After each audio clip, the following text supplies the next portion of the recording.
Hola chiquilines, ¿me escuchan? ¿Me escuchan chiquilines? Sí. Bien, en respuesta a su chat, no había empezado todavía, estaba silenciada, esperando admitir a los que van llegando, así que no se preocupen, ¿tá? Estaba silenciada. Cualquier cosa que haya un problema de conexión me avisan de alguna manera en el chat y todas esas cosas, como ustedes saben, porque, bueno, veo cómo hago, ¿tá? Bueno, vamos a empezar la clase, mejor dicho, vamos a seguir con lo de la vez pasada. ¿Se acuerdan que la vez pasada hemos empezado ya con digoxina? Simplemente para traerle un poquito a la memoria. En la insuficiencia cardíaca, ¿se acuerdan que viene el paciente bastante complicado, con la precarga aumentada, con la poscarga aumentada, tiene a su vez, digamos, edemas, los distintos pueden ir con congestión pulmonar, ya sea disnea, y edema pulmonar. Por lo tanto, digamos, si nosotros queremos abordar a ese paciente y decir, bueno, solo me dirijo a aumentar la contractilidad cardíaca, no estaría muy bueno, porque, digamos, en este caso aumentaría la contractilidad cardíaca, aumentaría el volumen minuto, pero quizás no se irían todos esos mecanismos compensatorios que el organismo ha realizado para poder compensar esa insuficiencia cardíaca. Por lo tanto, es bueno también que aparte de la contractilidad, que fue con el fármaco que empezamos a hablar la clase pasada, se puedan tener otras alternativas terapéuticas, que es disminuir la precarga, que la precarga la podemos disminuir disminuyendo el retorno venoso. ¿Y cómo disminuimos el retorno venoso? Es una pregunta.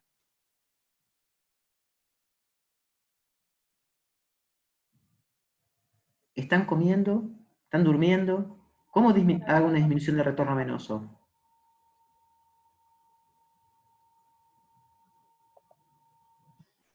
Disminuyendo el volumen. Ahí va, disminuyendo la volemia, muy bien. ¿Y cómo puedo disminuir la volemia? ¿Qué puedo usar? Un diurético. Perfecto. Y otra manera de disminuir la precarga o el retorno venoso, ¿con qué puedo hacer?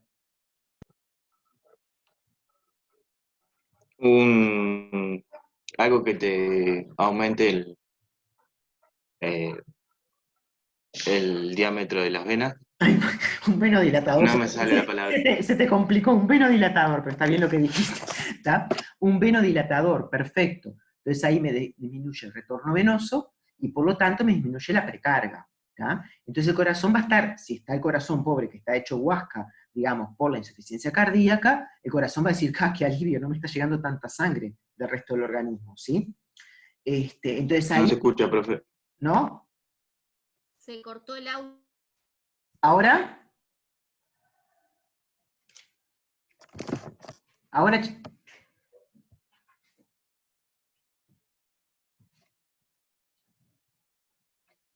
No, se volvió a cortar. Asistentes, pero igual el problema no solo es asistente, el problema es la conectividad a veces acá. Bueno, me olvidé lo que iba a decirles. Entonces al disminuir la precarga, chiquilines, estamos sacando al paciente sobre todo de los síntomas congestivos, sobre todo, ¿sí? No estamos aumentando el volumen minuto, estamos sacando al paciente de los síntomas congestivos, que se acuerdan que era la disnea, el edema pulmonar, ¿tá? Pero no estamos aumentando el volumen minuto, porque la curva tan achatada que tenemos de función ventricular, disminuir la precarga no mejora el volumen minuto.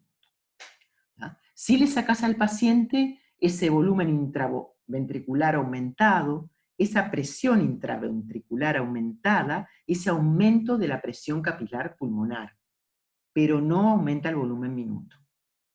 ¿Hasta ahí está claro? Sí. Bien. Ahora también puedo atacar el problema disminuyendo la poscarga. ¿Y eso con qué lo hago? ¿Cómo puedo disminuir la poscarga? Que depende de las resistencias periféricas. ¿Cómo lo puedo hacer? Algo que te dilate las arterias. Ahí va, me vas a hablar otra vez del diámetro de las arterias, bien. Un vasodilatador arterial, ¿está? Perfecto. Entonces, al vasodilatar, me disminuye la resistencia periférica, ¿tá? Entonces mi corazón ya no tiene que hacer tanta fuerza para vencer una resistencia elevada, porque va a disminuir esa resistencia, ¿verdad? Entonces, ¿esto qué mejora? El volumen minuto. Esto sí mejora específicamente el volumen minuto, disminuir la poscarga, ¿está?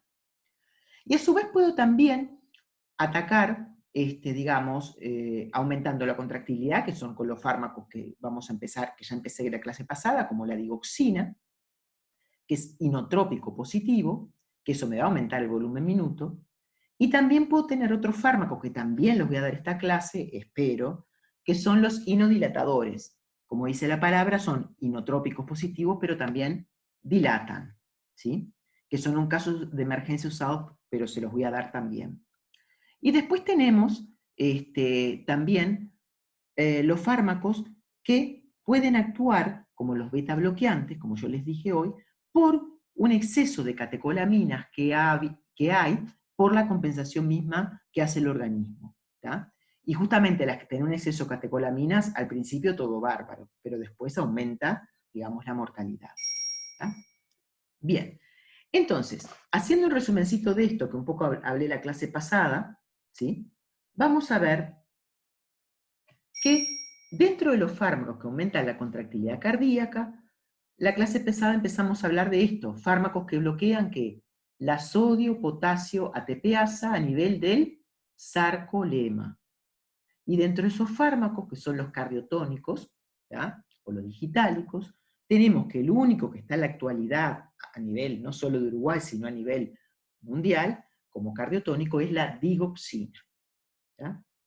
Después tenemos otros fármacos, como le dije hoy, que son inodilatadores porque aumentan, digamos, los niveles de AMP cíclico por distintos mecanismos. Unos porque justamente estimulan la dinilatociclasa y otros porque inhiben la fosfodiesterasa. ¿tá? Entonces aumenta el AMP cíclico y el aumento del AMP cíclico va a ser distinto lo que produce a nivel cardíaco como lo que produce a nivel de los vasos, que lo vamos a ver más adelante. Y después otros fármacos que también son inodilatadores, que también se usa en la urgencia, que es el fármaco, perdón que dije otros fármacos, es el fármaco, que actúa por un lado aumentando la contractilidad cardíaca también y produciendo vasodilatación por un mecanismo diferente que vamos a ver. Entonces, dentro de los glucósidos cardiotónicos está la estructura de la digoxina, no la voy a volver a repetir, sí voy a repetir otra vez el mecanismo de acción. ¿Se acuerdan que la digoxina bloquea la sodio-potasio ATPasa, lo que produce un aumento de sodio intracelular, que a la larga lo que va a producir, digamos por el intercambiador sodio-calcio que lo tenemos en el sarcolema, va a ser un aumento de calcio intracelular. ¿ya? Y ese aumento de calcio intracelular va a provocar salida de más calcio del retículo sarcoplásmico y entrada de calcio por los canales de calcio voltaje dependiente. Eso lo que produce es un aumento de calcio intracelular que va a producir, digamos, la contracción cardíaca, ¿sí? ¿Verdad? O sea, es la etapa de sístole. Después, obviamente, la diástole, que es la etapa de relajación, el calcio se tiene que ir, o sea, va a ser tomado otra vez por el retículo sarcoplásmico, sacado hacia afuera del sarcolema. ¿Para qué? Para empezar con la relajación cardíaca. Y ojo que muchas veces algo que funciona mal y que el calcio no es disipado, digamos, durante la etapa de la relajación, es lo que produce una disminución de la distensibilidad cardíaca. Entonces, el aumento de calcio que produce la dioxina, todo bárbaro, intracelular, es el mecanismo de acción que quiero. ¿tá? Pero el aumento de calcio también que produce la dioxina es causa de algunos efectos adversos de la misma. Por ejemplo, y tiene varios la dioxina. Por ejemplo, justamente ese aumento de calcio intracelular produce, que lo vamos a ver después, la aparición de postdespolarizaciones tardías, y también el aumento de calcio intracelular produce, digamos, acortamiento de la duración del potencial de acción a nivel ventricular. ¿Ya? Bien. ¿Hasta aquí todo claro? ¿O más o menos claro? A ver, me contesta, a ver, es del diámetro de las venas, me contesta. ¿Todo claro? Sí, todo Sí, claro, perfecto. claro. Gracias, porque esto de hablar en una computadora así, que yo todavía me entusiasmo, ya es muy fuerte, hablando con la computadora. Bien, seguimos. Pero ahora lo voy a poner con una cosa que me van a odiar, justo hoy es viernes, a mí me encanta darlo, son los potenciales de acción. Me van a odiar porque a nadie le gustan los potenciales de acción, no sé por qué, a nadie le gustan los fármacos antiarrítmicos, y no sé por qué, pero la digoxina también es un fármaco antiarrítmico. Después vamos a ver por qué. Yo les dije que usaba insuficiencia cardíaca, ¿verdad? Pero también es un fármaco antiarrítmico. Entonces vamos a empezar un poco a hablar de la vida del corazón, de los potenciales de acción. Y ustedes saben que el impulso cardíaco siempre aparece, ¿dónde? En el nodo sinoauricular, o sinusal, como le quieran decir, que es el marcapaso normal del corazón. Es el marcapaso normal del corazón, ¿tá? Porque obviamente dispara a mayor frecuencia que otros lugares. Es más o menos de 60 a 90 potenciales de acción por minuto. Después, ese impulso se va hacia las aurículas, ¿tá? Y se produce, digamos, la contracción auricular. Después pasa por medio de aurículo ventricular, de no aurículo ventricular, a el sistema His-Purkinje, que se mete en los ventrículos y ahí viene la contracción ventricular. Pero el pasaje por el nodo aurículo ventricular es lento, ¿sí? De ahí que las aurículas se contraigan antes que los ventrículos, ¿tá? Y que ahí de las aurículas, de la contracción de las aurículas, se llenen las cámaras ventriculares. O sea, porque la sangre pasa de las aurículas a los ventrículos bastante pasivamente. Es por la última, por esa contracción de las aurículas previas, es que se termina el llenado ventricular. Y después viene digamos, la contracción ventricular para mandar la sangre al resto del organismo. ¿Sí? Entonces, dos cosas que les quería decir. Nosotros tenemos células o fibras musculares y fibras automáticas a nivel del corazón. O sea que tenemos algunas, digamos, que son como las auriculares y las ventriculares, ¿tá? Y después tenemos fibras automáticas, como las del nodo sinoauricular, aurículo ventricular y His-Purkinje. Les digo porque van a ser comportamientos diferentes de esas fibras o de esas células cardíacas. Primero que nada, las células auriculares y ventriculares y His-Purkinje tienen un potencial de membrana de menos 90 o menos 80 milivoltios. En cambio, a nivel de lo que es el nodo sinoauricular y aurículo ventricular, el potencial de membrana es de alrededor de menos 45, menos 50 milivoltios. Y por lo tanto, esto me va a generar potenciales de acción diferentes, ¿ya? En los cuales la génesis del potencial de acción es diferente. Yo voy a tener potenciales de acción rápidos y potenciales de acción lentos. Los potenciales de acción rápido son aquellos en que la génesis se debe a una entrada rápida de sodio. En cambio, los lentos es que la génesis se debe a una entrada lenta de calcio. ¿Ya? Entonces, dicho esto, les quiero hacer recordar que se acuerdan que los canales, tanto, o sea, esa entrada de sodio o de calcio, depende del potencial de acción, se da por canales voltaje dependiente. Y esos canales voltaje dependiente tienen tres estadios. Un estadio en reposo que no dejan entrar a nada. A nadie, ahí no entra nadie, ni el sodio ni el calcio. Eso es el reposo. Después viene cuando se abren las dos compuertas, porque tiene un sistema como de dos compuertas, cuando se abren totalmente, que ahí entran como chiflazo, tanto el sodio o calcio, ¿tá? Se abren, digamos, y es el estado abierto o activo. Pero después se cierra una de las compuertas y ya no deja entrar más, y es el estado inactivo. Pero para que el canal pase otra vez a estado de reposo, no puede pasar de activo a reposo, tiene que pasar de activo a inactivo y después a reposo, ¿me entienden? Esto es importante cuando después veamos los potenciales de acción. Eso pasa para los dos iones que le estoy diciendo ahora, tanto para el calcio como para el sodio. ¿Sí? Después tenemos las fibras automáticas. Obviamente el corazón es capaz de, o sea, se cita obviamente, digamos, ante cualquier estímulo, pero en algunos momentos o en algunas fibras el corazón tiene la capacidad de autoexcitarse, ¿tá? Y eso es lo que llamamos el automatismo. ¿Cuáles son las fibras automáticas? Obviamente, el nodo sinoauricular, el nodo auriculoventricular y His-Purkinje. Entonces, cuando yo digo que son fibras, las fibras automáticas son esas, quiere decir que en esas fibras yo voy a ver los potenciales de acción con otra fase, que ahora vamos a ver las fases, las etapas, que es la fase 4, que se llama de lenta despolarización diastólica. Y en esa fase, vieron que tiene como una inclinación, como una pendiente, en esa fase se llega, digamos, se va despolarizando la membrana y se llega a lo que se llama el potencial umbral, donde se empiezan a abrir otra vez los canales y se genera otro potencial de acción. Y esto es en forma automática, ¿sí?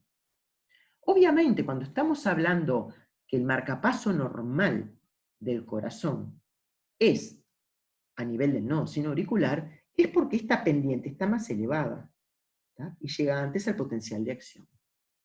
Pero ojo, si llega a marchar por algo mal el marcapaso normal, porque baja esta pendiente, porque hay bloqueos que después vamos a hablar, puede ser otro el marcapaso que marque, digamos, el ritmo del corazón. Esto se llama marcapasos ectópicos, que se pueden dar a nivel de His-Purkinje también, y que ahí se empieza a complicar la mano. ¿Tá? Bien, entonces acá, como esto parece de libro, y es de libro obviamente, esto es el potencial de acción precioso, ¿ya? De lo que sería la fibra de His-Purkinje. Todo el potencial de libro, pues van a ver que los otros son una porquería, ¿ya? Que son bastante feos los de los otros nodos. ¿Ya? Entonces, fíjense ustedes acá. Este, como le dije, His-Purkinje tiene un potencial de membrana de alrededor de menos 90, menos 80 milivoltios. Empieza tiqui, tiqui, tiqui, tiqui, llega a un potencial umbral, en los cuales ya los canales de sodio que estaban en reposo, como es voltaje dependiente, trácate, se abren. ¿Y que empieza a entrar la fase de despolarización? Sodio como loco. Y se llama la fase 0. Estos canales después van a ver que hay una fase 1 que no se da en cualquier potencial de acción, que hay unas corrientes acá transitorias de potasio, ¿tá? Que sacan potasio, se produce una repolarización, en este caso que es la fase 1. Después tenemos la fase 2, que vieron que hay como una meseta, es diferente el potencial de acción cardíaco al nervioso, ¿se acuerdan? En el nervioso no había ninguna meseta, ¿se acuerdan? Despolarización, nervioso, repolarización. Acá tenemos una meseta. Esta meseta se da sobre todo porque algunos canales de sodio todavía siguen abiertos, pero acá ya se empiezan a inactivar los canales de sodio, o sea que se empieza a cerrar una de las compuertas, ya no entra sodio, pero algunos sí están abiertos. Pero acá empieza a entrar calcio como loco, ¿ya? Que es la fase de la contractilidad, lo que va a dar la contractilidad. Y acá, ¿por qué queda meseta? Porque estos dos iones entran, pero ¿qué está saliendo siempre? Potasio. Por lo tanto, va quedando como una mesetita. Después se cierran estos canales y solo lo último que opera, que es la fase 3 de repolarización, es la salida de potasio.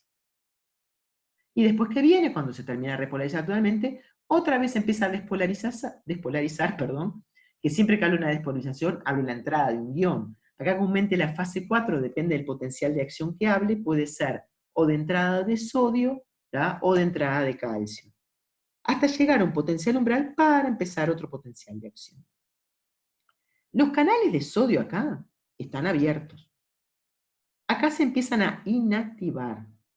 Pero si yo le pongo acá un estímulo, no se me abren. Porque ¿qué tienen que pasar para que se abran? Pasar por el de reposo, ¿me entienden, chiquilines? Entonces van inactivando, taca, taca, taca, y acá ya empiezan algunos a pasar de inactivo a reposo. Y si yo acá jorobo con un estímulo, puedo generar un potencial de acción propagado, porque ya hay en reposo. No es lo normal, ¿tá? Pero puedo llegar a hacerlo. Esta fase que no pasa nunca con el corazón, o sea que no lo puedo excitar con nada, porque los canales de sodio están inactivos, se llama periodo refractario absoluto. Cuando ya se empiezan a abrir, a partir de la mitad de la fase 3, que ya se empiezan a abrir algunos y pasan, digamos, a, ¿cómo se llama?, a reposo, hay ese periodo refractario relativo, porque yo si pongo un estímulo más grande, puedo generar un potencial de acción. ¿Sí? ¿Esto se acuerdan? ¿Les quedó claro?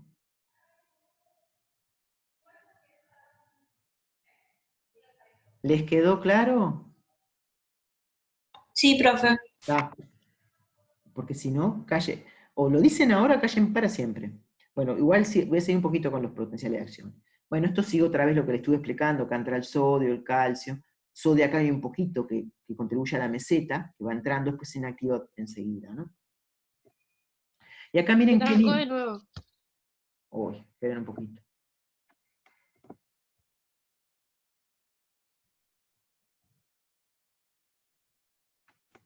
¿Ahora? ¿Está bien ahora? Sí. Ahora sí. Bien. Bien. Entonces, fíjense qué bonita esta, que tenemos todos los potenciales de acción de todos los sitios del corazón. Acá, nodo sin auricular. ¿Cómo era el nodo sin auricular? Potencial de acción lento, rápido.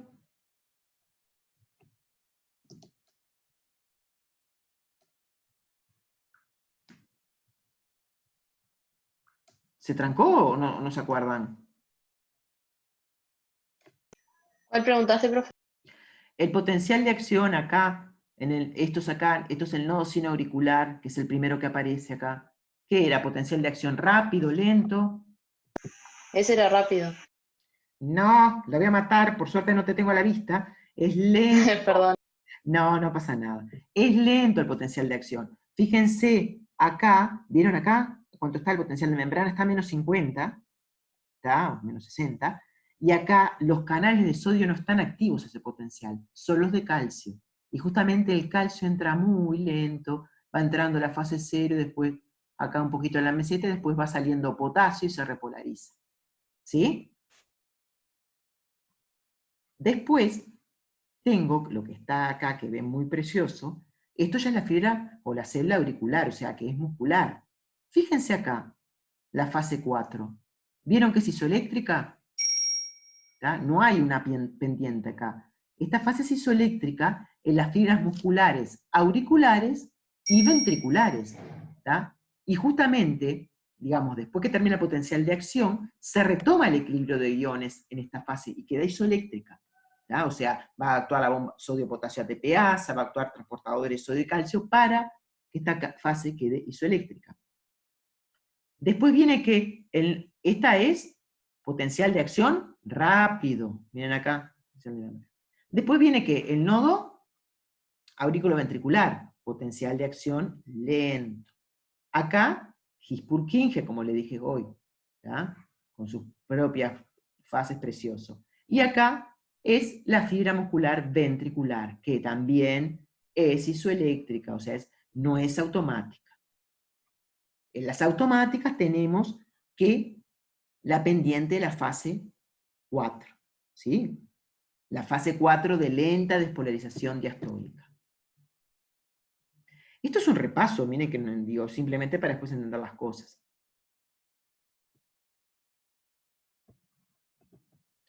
Bueno, este es otra vez digamos, el mecanismo de la digoxina, el mecanismo de acción, que ya se los dije. Pero una cosa importante, cuando yo dije el mecanismo de acción, la digoxina se une, digamos, a un residuo fosforilado de ácido aspartico, ¿tá? Y ahí se une bien.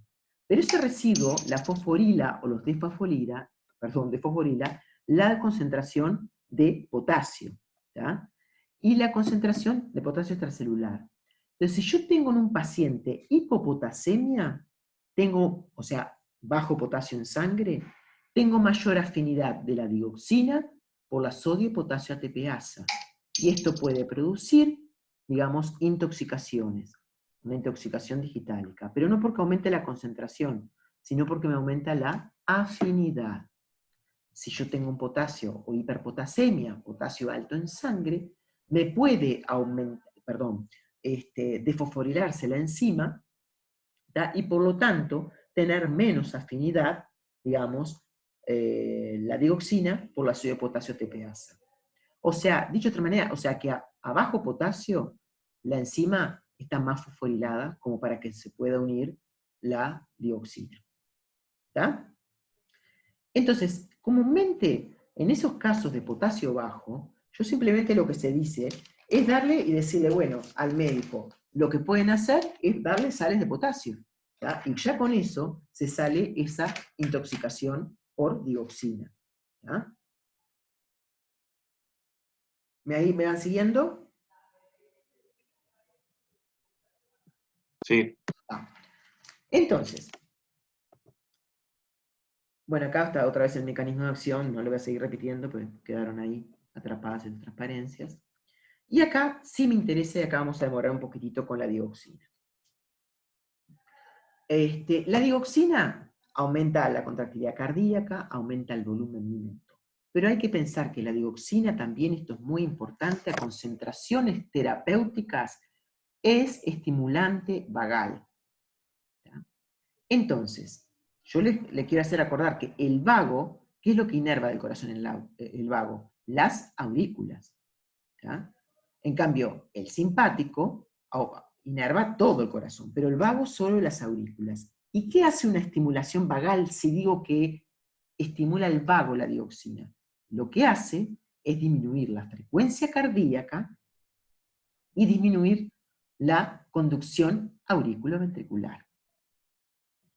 Por eso la digoxina se va a usar, que no lo vamos a ver ahora antiarrítmico, sino lo vamos a ver al final de cardio. Por eso la digoxina también se usa en fibrilación auricular, y es casi el uso más conocido de la digoxina en la actualidad, o más, digamos, es el uso, digamos, más usado, que digamos, vaya la redundancia, digamos, de la digoxina en la actualidad. Y la fibrilación auricular, ¿qué pasa? La fibrilación auricular no es una arritmia que sea muy complicada. ¿Por qué? Porque es una arritmia supraventricular. Supraventricular quiere decir por arriba de los ventrículos, o sea, auricular. ¿tá? Y en realidad, o sea, lo que me puede estar la fibrilación auricular es no crear una buena contracción auricular. Y por lo tanto, pero como la sangre pasa pasivamente de las aurículas a los ventrículos, que no haya una buena contracción auricular, bueno, está, o sea, no se llenan de todos los ventrículos, pero tampoco es de riesgo, o sea, no pone al paciente en riesgo. Y muchas veces no son ni medicadas esas arritmias. Pero la dioxina, la arritmia, no la revierte. Lo que hace la dioxina, como es estimulante vagal, hace lenta la conducción auriculoventricular. Y por lo tanto, esa frecuencia anormal que tengo a nivel auricular, trata de evitarla que no vaya a los ventrículos. ¿tá? Que ahí sí sería complicado, ¿tá? Porque ahí una fibrilación ventricular pone en vida al paciente, ¿tá? Y hay que sacarlo inmediatamente. ¿tá? O sea que la dioxina no revierte, hay otros fármacos que sí vamos a ver cuando veamos antiarrítmicos que revierten la fibrilación auricular, pero no así la dioxina. Disminuye la conducción auricular, disminuye la conducción auriculoventricular, impidiendo, digamos, que esa frecuencia, esa locura que tienen las aurículas, pase a los ventrículos. Bien, entonces, perdón, por ese lado eso. Entonces la dioxina, estimulante vagal, ¿qué puede producir la dioxina? Mismas concentraciones terapéuticas, pero si yo empiezo a tener concentraciones altas en el organismo, ¿qué puede producir? Una bradicardia, ¿verdad? Porque por estímulo vagal. ¿Sí? Pero a su vez también, si hago muy lenta la conducción auriculoventricular, puedo producir un bloqueo auriculoventricular, que no es nada bueno, porque ahí los ventrículos ya no reciben notificación de las aurículas, ¿me entienden? Quedan como aisladitos. Entonces eso no está nada bueno. No está nada bueno, porque en un bloqueo auriculoventricular puedo llegar a tener que como los marcapasos no viene ninguna señal del marcapaso normal del corazón, ¿tá? Empiezan marcapasos ectópicos a desarrollarse. ¿Sí? Bueno, eso por un lado. Pero a concentraciones todavía más altas, la dioxina, más alta todavía, es estimulante simpático, chiquilines. O sea que ahí pueden venir taquicardias. Por eso ustedes en los libros van a ver que produce bradi, taquiarritmia, decir, estamos locos, o bradi o taqui. Bueno, depende de las concentraciones. A concentraciones muy elevadas puede producir taquiarritmias debido justamente a la estimulación del simpático. ¿ya? Entonces, ¿qué puede pasar si tengo el simpático estimulado. ¿Cómo puede? Me voy acá al potencial de acción, ¿tá? ¿Tá? Acá, ¿qué puede pasar con una estimulación simpática? Ustedes saben que una estimulación simpática aumenta el automatismo.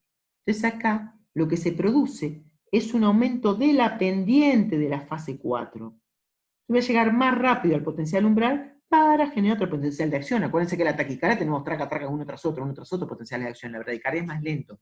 ¿Y esto qué hago? Es porque al aumentar la estimulación simpática, aumento esta pendiente, ¿tá? Que obviamente es por iones, ¿no? No es que sea, ¿tá? Estamos hablando de iones, ¿no? Y justamente me viene otro potencial de acción. Entonces la dioxina aumenta la pendiente de la fase 4. Estamos yendo de a poco. Bien, vamos a ver qué pasa con la duración del potencial de acción, que casi vendría a ser como el periodo refractario. ¿Qué pasa con la duración del potencial? Todo lo que dura el potencial de acción. ¿Qué pasa a nivel de las aurículas, chiquilines? A nivel de las aurículas, si estimula el vago la dioxina, ¿qué tengo ahí? Acetilcolina, ¿verdad? ¿Eh? Una estimulación vagal, acetilcolina, ¿no? Sí. Gracias, por Dios, gracias que me contesta alguien. Bueno, entonces la acetilcolina, ¿qué hace? La acetilcolina lo que hace, eso ya lo vieron el semestre pasado, es largar potasio para afuera. ¿Ya? Y si yo largo potasio para afuera, acá, vieron que el potasio era lo que determinaba la repolarización, ¿verdad? Acá esto empieza a salir antes, tucu, tucu, tucu, y va a vencer esto. Entonces se me achica la duración del potencial de acción. ¿Ya? ¿Que eso es bueno? No es, comúnmente no es bueno que se achique la duración del potencial de acción, porque si achica la duración del potencial de acción, ¿tá? Demoro menos en hacer otro potencial de acción, ¿me entienden? Se achica esto. ¿Sí? Pero ese acortamiento de la duración del potencial de acción no solo ocurre a nivel auricular, sino también a nivel ventricular. Y a nivel ventricular, ¿por qué se acorta la duración del potencial de acción? Y se acorta la duración del potencial de acción porque, digamos, hay ese acúmulo de calcio intracelular que me produce o que me puede producir una intoxicación digitálica, lo que me hace es hacer sacar potasio de la célula. Por lo tanto, potasio sale por distintas causas, sale potasio, la repolarización se da mucho antes y por lo tanto se acorta la duración del potencial de acción y del periodo refractario con la dioxina. ¿Tá? Ahora, una cosa que me preguntaron, miren que me falta más cosas, la dioxina, más efectos adversos. Una de las cosas que me preguntaron en la clase pasada, cuando yo le dije que también se podían dar, en caso, digamos, graves, simpático-miméticos. Ahí ustedes dicen, bueno, pero el simpático-mimético mejoró la demanda miocárdica de oxígeno. ¿Se acuerdan que yo les había dicho que, y lo van a ver después, más adelante, con angina de pecho, lo van a ver con Cecilia, que va a dar ese tema, que cuando yo tengo una cardiopatía isquémica, es cuando hay ¿se acuerdan que al corazón lo nutren las coronarias, ¿no? Cuando tengo una cardiopatía isquémica, es que hay, digamos, un balance o un desbalanceo entre el aporte de oxígeno al miocardio, que comúnmente está dado por las coronarias, y ahí lo que se produce es por las placas de ateroma, que se van ocluyendo a las coronarias y no aportan, digamos, el oxígeno necesario al corazón, o si no, por aumento de la demanda miocárdica de oxígeno. ¿Y la demanda miocárdica de oxígeno de quién depende? De la frecuencia, de la fuerza de contracción y de la tensión de la pared ventricular. ¿Ya? Entonces, ¿qué pasa acá con la dioxina? Si les digo que la dioxina, ¿estamos de acuerdo que aumenta la fuerza de contracción la dioxina? Sí. Claro, si le digo que la dioxina no aumenta la demanda miocárdica de oxígeno, ¿cómo me lo pueden explicar?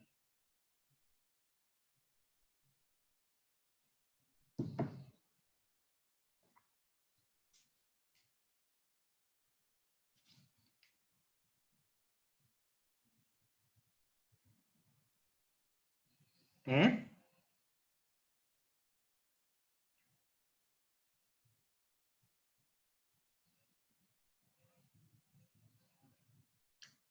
La dioxina, la demanda miocárdica de oxígeno depende de la frecuencia y la fuerza, ¿verdad? Dos de los factores. La fuerza de contractilidad, ¿cómo la tengo con la dioxina? ¿Más alta o más baja? Es inotrópica positiva la dioxina.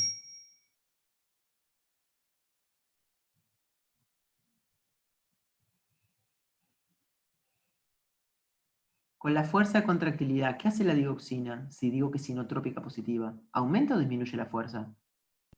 La aumenta. La aumenta. Si aumenta la fuerza y solo me fijo en eso, ¿cómo espero ver la demanda miocárdica de oxígeno? Aumentada. Aumentada. Y yo le dije que no está aumentada. ¿Qué hace con la frecuencia cardíaca la dioxina? Estoy hablando en consideraciones terapéuticas, ¿eh? ¿Qué hace con la frecuencia cardíaca la dioxina? La disminuye. La disminuye. ¿Por qué? Disminuye. Perfecto. ¿Por qué? Por el estímulo vagal. Perfecto, por el estímulo vagal. Entonces hasta ahí se vendría la cosa medio pareja, ¿verdad? Pero a su vez, si tengo la frecuencia cardíaca disminuida, ¿sí? O sea, tengo una bradicardia, pónganle. Tengo más tiempo en que el corazón se nutre, ¿verdad? ¿Sí? Porque está más relajado el corazón, ¿verdad? Más tiempo en relajación lo tengo el corazón en una bradicardia, ¿sí o no?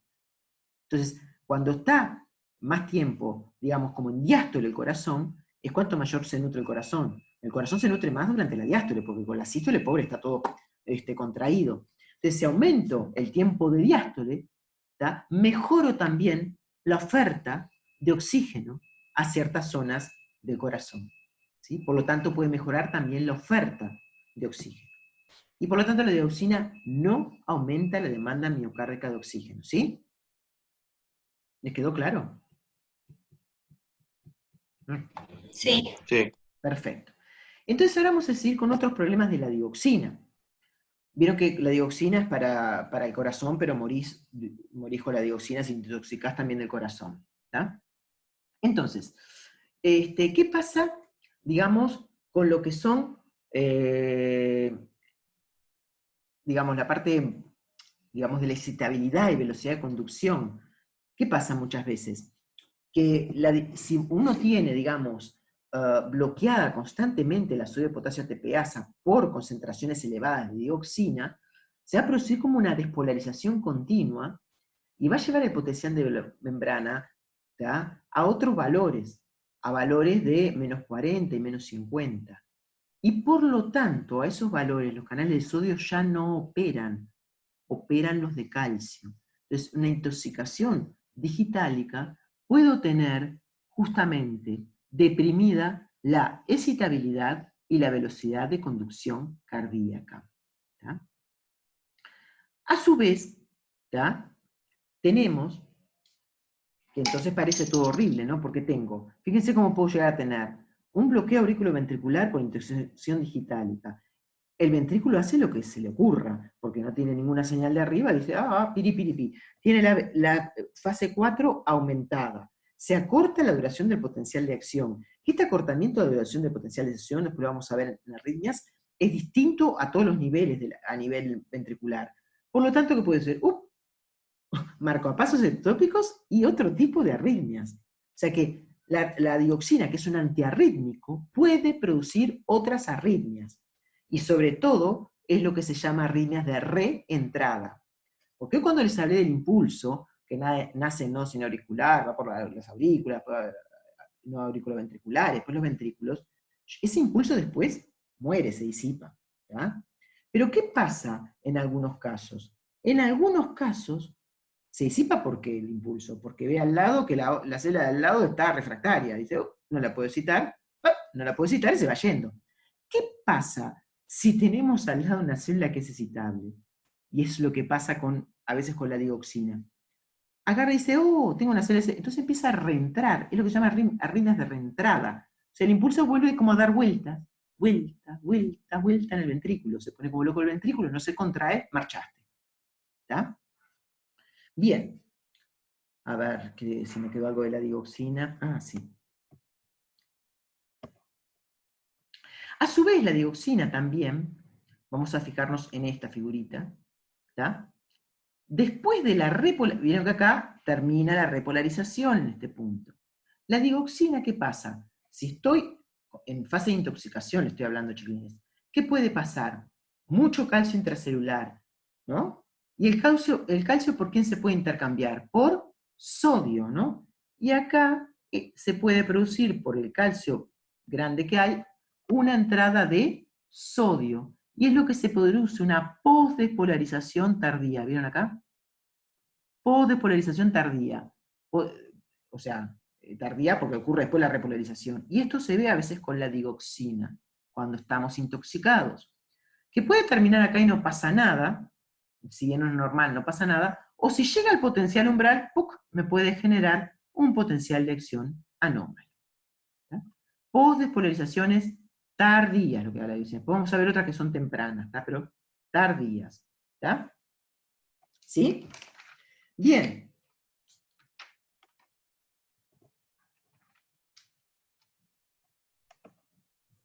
Genial. Bueno, no, genial no se lo estoy pasando todo para él. Perfecto.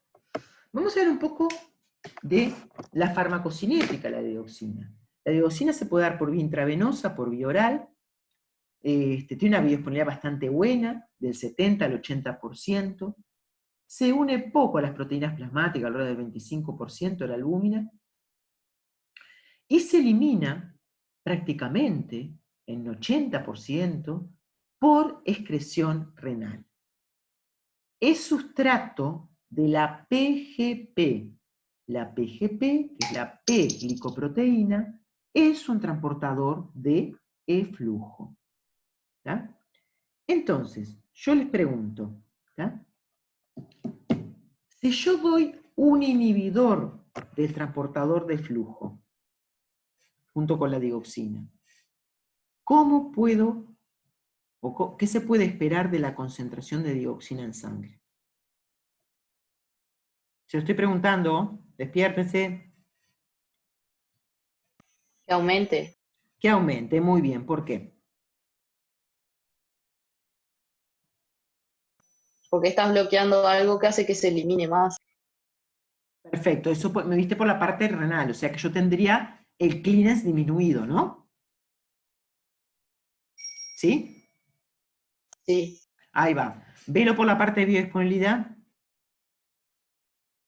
a nivel intestinal.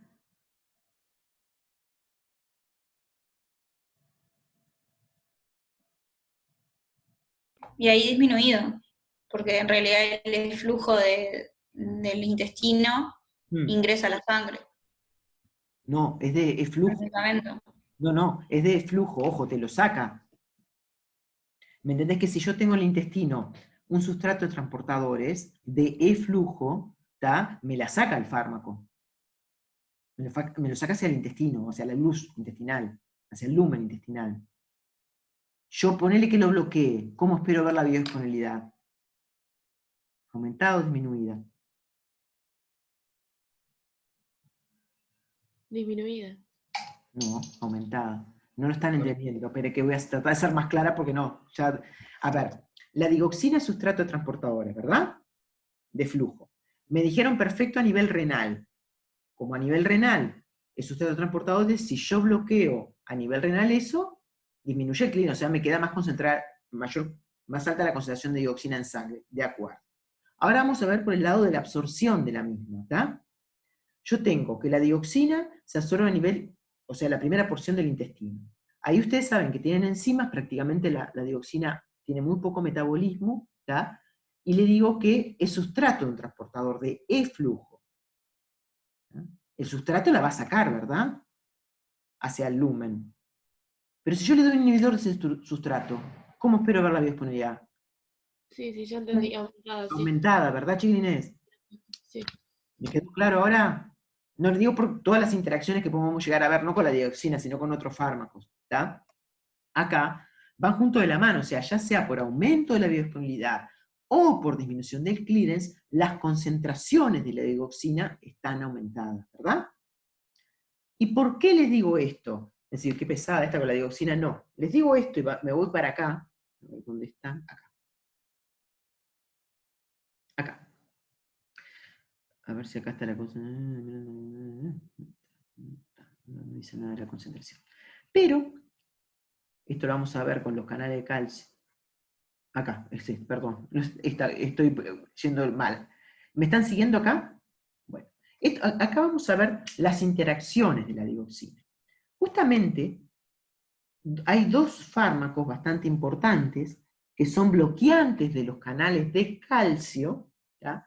Y sobre todo el diltiazem, y en menor proporción el verapamilo, pero sobre todo el diltiazem, que son bloqueantes de los canales de calcio, que se pueden estar, a mí no me gusta nada que los usen conjuntamente los médicos, pero bueno, lo pueden estar usando en forma conjunta.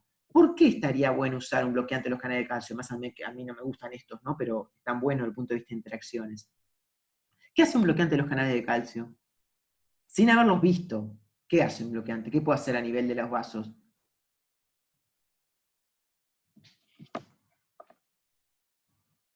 ¿Qué les parece? Vasodilatadores. Muy bien, entonces, ¿qué me baja? Sí, sobre todo a nivel arterial son, ¿qué me baja entonces? Resistencia. Perfecto. La poscarga. Perfecto, son las dos bien. La resistencia periférica, la poscarga, o sea que estaría mejorando al corazón, ¿verdad? Porque aumenta el volumen minuto, ¿ah? Entonces se puede llegar a usar juntos. A mí no me gustan por las interacciones, pero después lo vamos a ver. Entonces, ¿qué pasa con el diltiazem? El diltiazem es un fármaco bloqueante de los canales de calcio que inhibe la PGP. Es un gran inhibidor de la PGP. Entonces, ¿qué puede pasar con las dioxinas? Por lo que acabamos de decir, aumenta las concentraciones de dioxina en sangre. Y eso puede traer una intoxicación. Por lo tanto, ustedes van a ver, de dioxina, por lo tanto, ustedes van a ver en los libros que dice vigilancia de las fibras plasmáticas de dioxina, ¿tá? Y, o sea, hay que ver, digamos, esa vigilancia, pero comúnmente ya los libros van a ver, no me acuerdo ahora si en el Flores o en el Goodman, que dicen que si se va a añadir diltiazem a la terapia, la dioxina tiene que disminuirse la dosis de dioxina. ¿Tá? Bien, ahora vamos a ver, esto es un típico interacción farmacocinética, pero eso lo podemos ver con otros fármacos que se inhiben ¿cómo se llama? Esos transportadores, ¿me entienden? Simplemente para darle un ejemplo. ¿Tá? Fíjense acá también. Acá, verapamilo, ¿ven? Decremento de la depuración renal de dioxina. Por lo tanto, pueden incrementar las concentraciones de dioxina del 70 a 100%, y por lo tanto hay que disminuir casi el 50% la dosis de dioxina. Bien, vamos a verla con otros fármacos, que sí los vamos a ver para el corazón, porque acá hay algunos que son para otras cosas y no voy a ver todo, ¿no? Pero, ¿qué pasa si a la dioxina? ¿Se acuerdan que la dioxina hay una disminución de la conducción aurículo-ventricular? ¿Qué pasa con la dioxina si la doy con los beta bloqueantes? Piensen en interacciones farmacodinámicas. Beta bloqueantes ustedes lo vieron, más allá que lo vamos a volver a repasar este semestre. Vamos, sin miedo, que no les veo la cara. Igual aunque les viera la cara tampoco me tienen que tener miedo, pero vamos.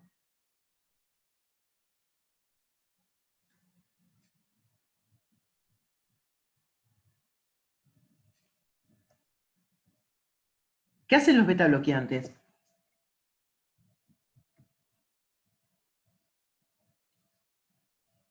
Me ¿No quedé... disminuían la frecuencia cardíaca? Ahí va. Por un lado me dijo el compañero disminuir la frecuencia cardíaca. Perfecto. ¿Y la digoxina qué hace con la frecuencia cardíaca?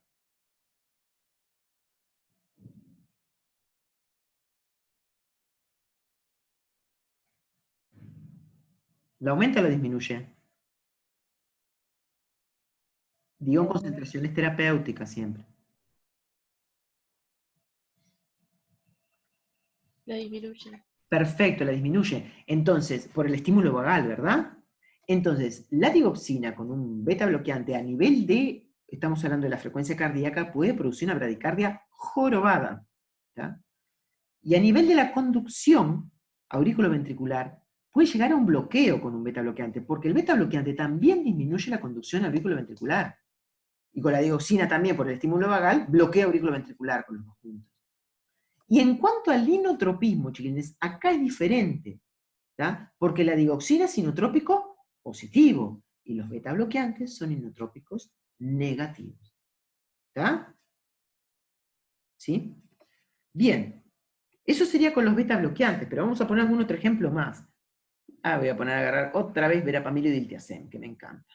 ¿Está? Verapamil y diltiazem. Les dije una interacción farmacocinética recién, porque les dije como eran inhibidores de la PGP, obviamente lo que estaba ahí, alterado qué fase iba a ser, la absorción y la disposición de la dioxina, ¿verdad? Desde el punto de vista farmacocinético, aumenta las concentraciones de dioxina. Pero ¿qué pasa a nivel farmacodinámico? Y verapamil y diltiazem son bastante curiosos porque son bloqueantes de los canales de calcio, pero a su vez no solo actúan en el músculo liso vascular, actúan también a nivel del corazón. Por lo tanto, van a disminuir la resistencia periférica, como ustedes perfectamente me dijeron hoy, pero a su vez también van a disminuir la frecuencia cardíaca y la conducción auriculoventricular. ¿Tá? A ese nivel, ¿tá? Y ojo que tienen la misma afinidad por los vasos que el corazón. O podemos ver otros bloqueantes de los canales de calcio, que son las dihidropiridinas, que son más sobre el músculo liso vascular. ¿Tá? Entonces, ese nivel, ¿qué hacen? Son cronotrópicos negativos, porque me disminuye la frecuencia, el verapamil y el diltiazem, y dromotrópicos positivos, ¿tá? Perdón, negativos, nadie me salta, se me están durmiendo, son cronotrópicos negativos porque me disminuye la frecuencia, y dromotrópicos negativos porque me disminuye la velocidad de conducción auriculoventricular. Por lo tanto, si los doy con la digoxina, otra vez lo mismo, puedo producir una bradicardia, o puedo disminuir la conducción auriculoventricular, de tal manera que me produzca un bloqueo auriculoventricular. Desde el punto de vista del inotropismo, que es la fuerza, los bloqueantes de los canales de calcio son inotrópicos negativos, y esto se contrarresta con la dioxina, que es inotrópica positiva. Ahora, otra interacción más. ¿Tá? Diuréticos caliuréticos. Ahí cuando dices eso es que se elimina no calcio, potasio. ¿Tá? Por favor, potasio. Hay diuréticos, que no creo que nos dé para empezar esta clase, pero si no la que viene vamos a hacerlo. Miren que yo demoro con insuficiencia cardíaca, pero ya le estoy dando casi todos los fármacos que después se usan en hipertensión arterial y angina de pecho. O sea que después les va a resultar, o no, pero les tendría que resultar más fácil. ¿Tá?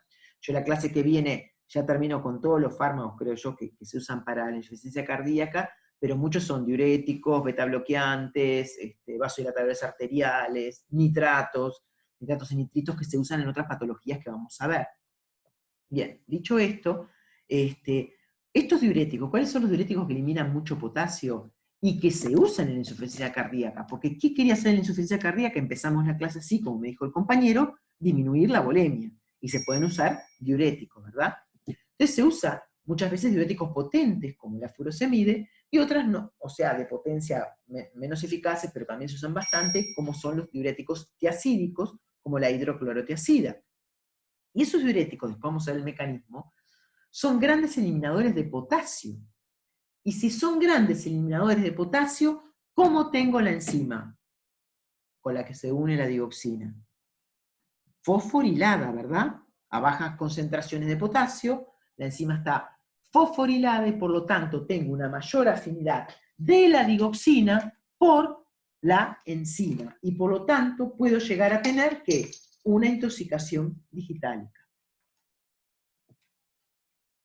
¿Y chiquines? Sí. Sí, sí. ¿Sí? ¿Me entendieron estas ¿cómo se llama? ¿Interacciones? Sí. Las pregunto mucho, les digo, para dar una ayudita, las pregunto bastante en el parcial. Bueno, esto más o menos lo que ya les dije, porque acá les pongo la bomba de flujo.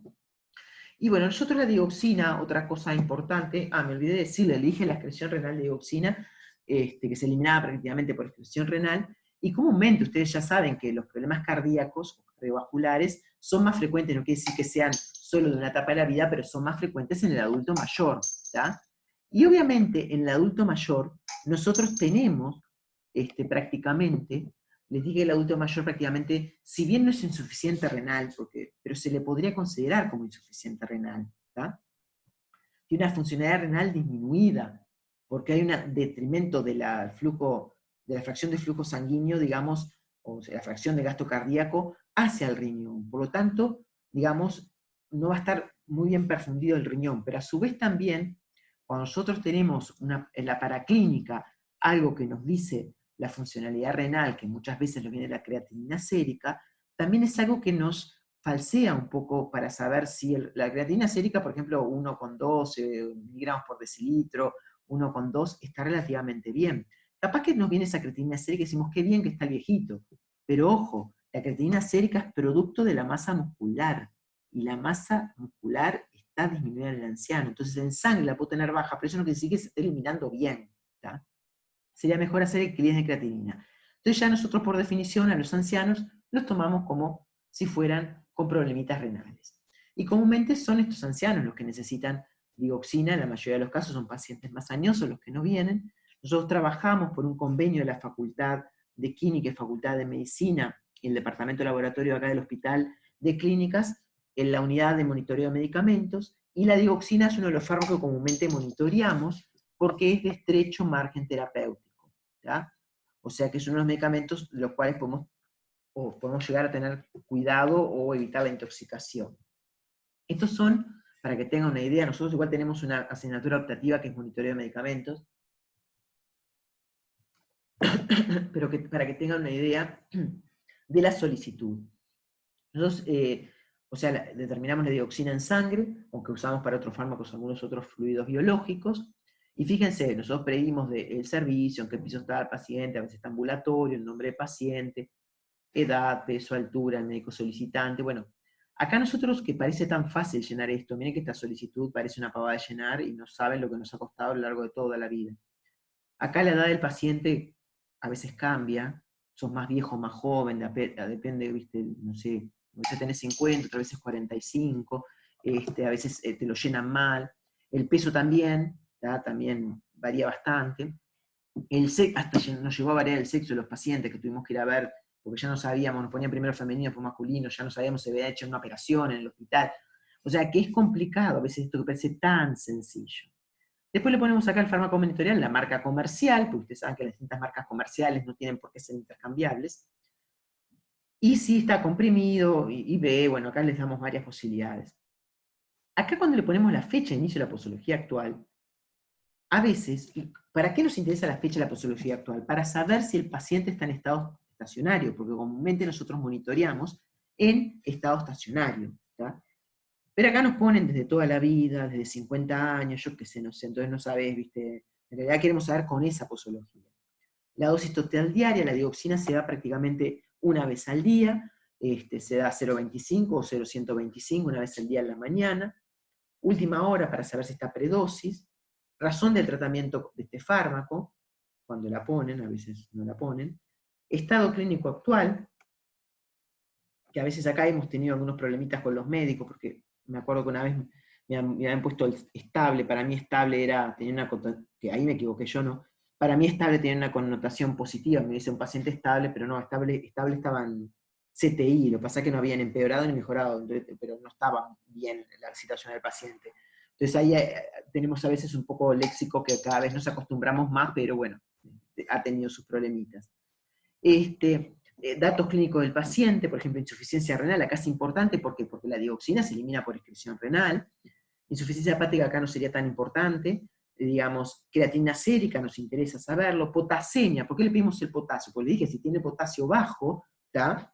Puedo llegar a tener una mayor, digamos, y me ponen acá que el paciente está con determinadas cosas, bloqueo auriculoventricular, el estado clínico actual, bradicardia, taquicardia, ya sé que puede deberse a una intoxicación digital, y que capaz que cuando hago la muestra sanguínea, me está dentro del rango terapéutico para ese paciente. Capaz que no es un problema de que la concentración esté elevada, sino que hay mayor afinidad de la digoxina por la sodio-potasio TPasa. Y esto simplemente lo corregimos diciéndole que le agreguen potasio, sale potasio y que se proben más. Medicación concomitante, para saber si hay alguna interacción. Acá le damos nosotros la determinación del fármaco, ya sea en plasma, lo que sea, depende del fármaco que estemos hablando, y le hacemos un pequeño comentario farmacoterapéutico. Que esto prácticamente muchas veces nos dan bolilla y otras veces no, ¿tá? Obviamente, ¿tá? Pero bueno,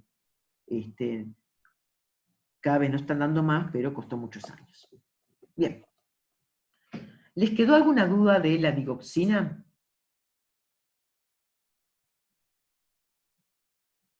Varias, capaz, no sé.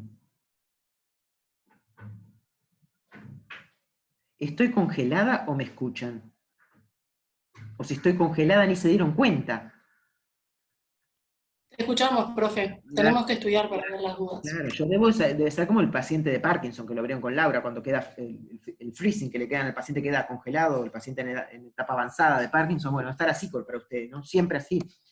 Bueno, todavía no empecé con movimientos anormales en las manos, pero en cualquier momento. Bueno, entonces, eso, una cosita de la digoxina, que le di tanto parámetro, pero me acordé ahora decirles que la digoxina, perdón, al eliminarse, que la semilla de eliminación de dioxina es de más o menos 36 horas en el adulto, digamos, sin problemas renales o en el adulto joven. Pero la dioxina puede llegar en el anciano o en aquellos pacientes con problemas renales por otra patología a concentraciones, a semividas más de 48 horas o más. ¿Ya? Simplemente eso, pero más o menos lo pueden sacar si saben que se elimina prácticamente por extensión renal. Bueno, vamos a pasar a estos fármacos. Estos fármacos son importantes en lo que tiene que ver con lo que es la parte, digamos, intrahospitalaria, ¿no? Y es cuando a veces la insuficiencia cardíaca no ha podido retroceder, con el uso de fármacos para insuficiencia cardíaca, y se empieza a dar fármacos por vía intravenosa, pero ojo, yo como les dije la clase pasada, estos fármacos son para usar, primero porque sea a nivel intravenoso, tienen muy baja biodisponibilidad, se metabolizan rápidamente, pero son fármacos con un monitoreo muy seguido por parte del médico, ¿tá? Una vigilancia intensiva, porque estos fármacos son complicados para la insuficiencia cardíaca, lo que pasa es que los pueden salvar al paciente. Y estos fármacos tenemos los fármacos simpático-miméticos, como les dije hoy, ¿tá? En los que tenemos dopamina y dobutamina. Después tenemos que está solito, aislado, que es mecanismo de acción es diferente, levosimendan. Y después tenemos otros que no son simpático-miméticos, pero también aumentan, digamos, el AMP cíclico, pues inhiben la fosfodiesterasa. ¿Tá? Bien. Entonces, a ver. Vamos a ver dopamina. Les quería explicar un poquitito qué es lo que hacen la dopamina y la dobutamina a nivel cardíaco, para que ya se acuerdan. Bueno, a ese nivel me pueden actuar tanto, digamos, activando la adeninatociclasa, que me aumenta el AMP cíclico, ¿verdad? ¿Y esto qué me activa? La proteína quinasa A, ¿ya? ¿Y esto qué representa? Un aumento de calcio intracelular, que a su vez me va a producir mayor salida de calcio al retículo sarcoplásmico. Entonces esto me hace aumentar la contractilidad cardíaca. ¿Tá? Entonces, esto es un efecto inotrópico positivo, pero también me aumentan la frecuencia cardíaca. Estoy hablando de simpático-miméticos. Por lo tanto, me va a producir aumento de la frecuencia cardíaca, que es un efecto cronotrópico positivo. Muy bien. Pero además la estimulación beta me produce, si estimulo beta, digamos, ¿cómo se va a decir? La reincorporación de calcio intracelular en el retículo sarcoplásmico. Vuelve el calcio, y esto por estimulación beta. Esto se llama efecto lucitrópico positivo. La reincorporación del calcio a nivel del retículo sarcoplásmico. ¿Tá? Genial. Esto pasa a nivel del corazón. Pero ¿qué pasa a nivel de la fibra del músculo lisovascular? Este aumento de AMP cíclico obviamente también me aumenta la proteína quinasa A, pero en este caso a nivel del músculo lisovascular me disminuye la cantidad de calcio intracelular. ¿tá? Y por lo tanto, lo que se produce, aumenta la captación de calcio a nivel del retículo sarcoplásmico, sale el calcio y se va, ¿tá? Y esto lo que me produce que es una vasodilatación. Por lo tanto, por eso se llaman inovasodilatadores, ¿tá? Y obviamente, me actúan también, ojo, y esto va a depender mucho de la dosis, y por eso también tenemos que ser muy cuidadosos, ¿tá? Actúan también sobre los alfa-1. ¿Y se acuerdan los alfa-1 que producían?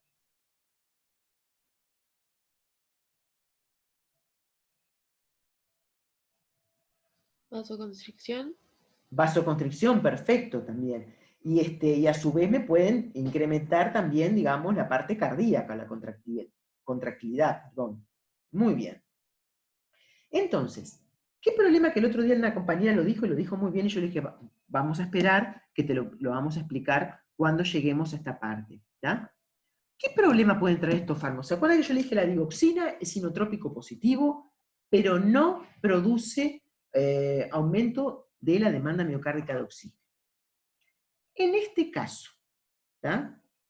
¿Qué pasaría con el aumento de la demanda miocárdica de oxígeno si lo usara?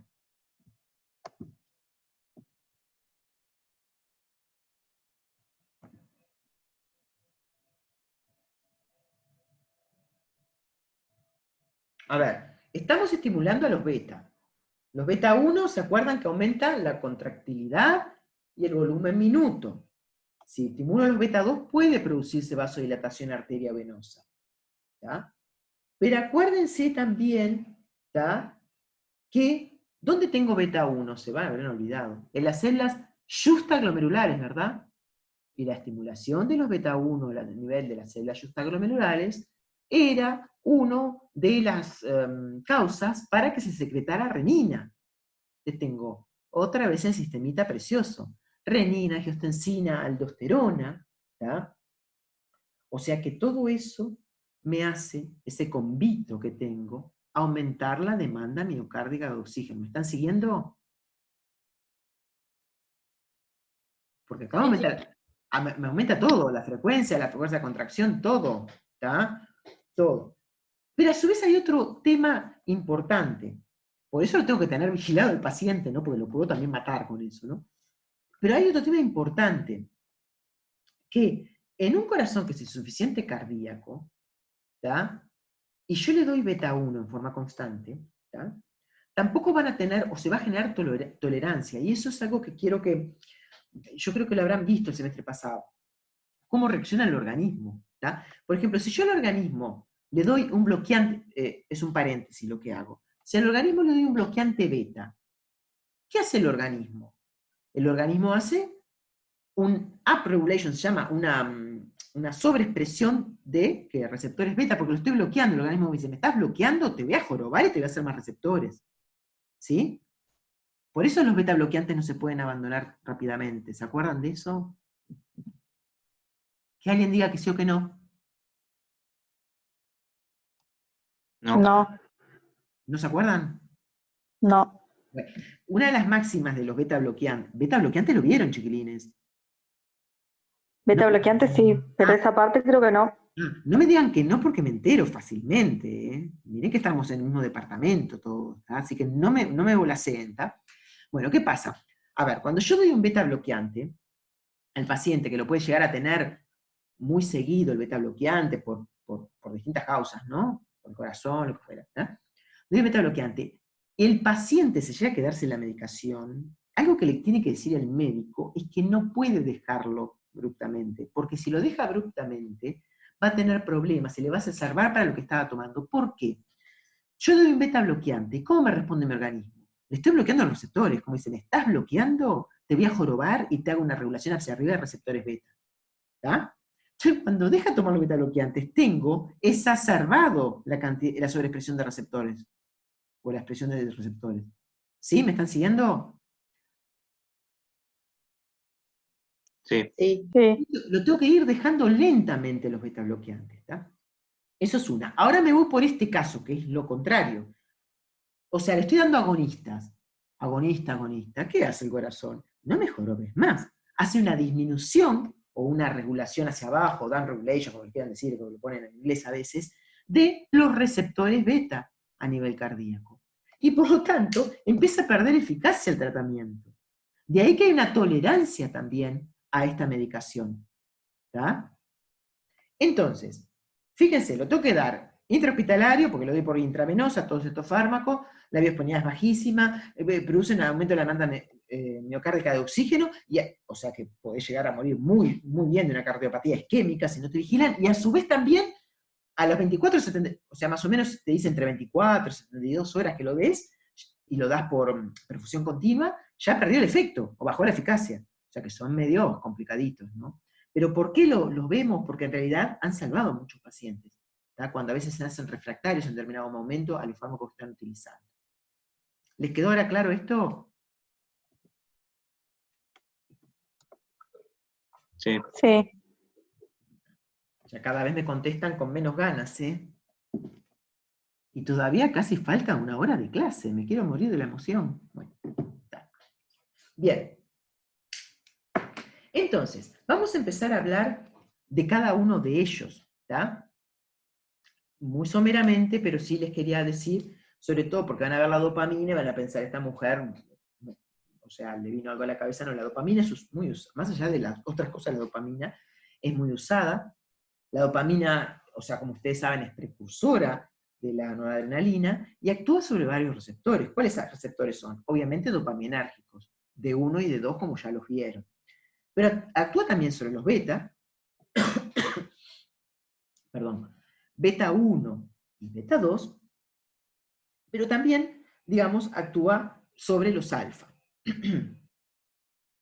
Bien, ¿cuáles son los efectos hemodinámicos, digamos, de la dopamina? Y va a depender un poco de la dosis que yo le esté administrando al paciente, ¿tá? Las dosis, que yo le dije que era por infusión IV continua, a veces son dosis bajas, ¿tá? Y les voy a decir para qué se usa cada dosis baja, intermedia y alta. Dosis bajas más o menos son menor que 2 microgramos kilo por minuto, no me acuerdo mucho, pero son dosis bajas, ustedes no le van a preguntar eso jamás.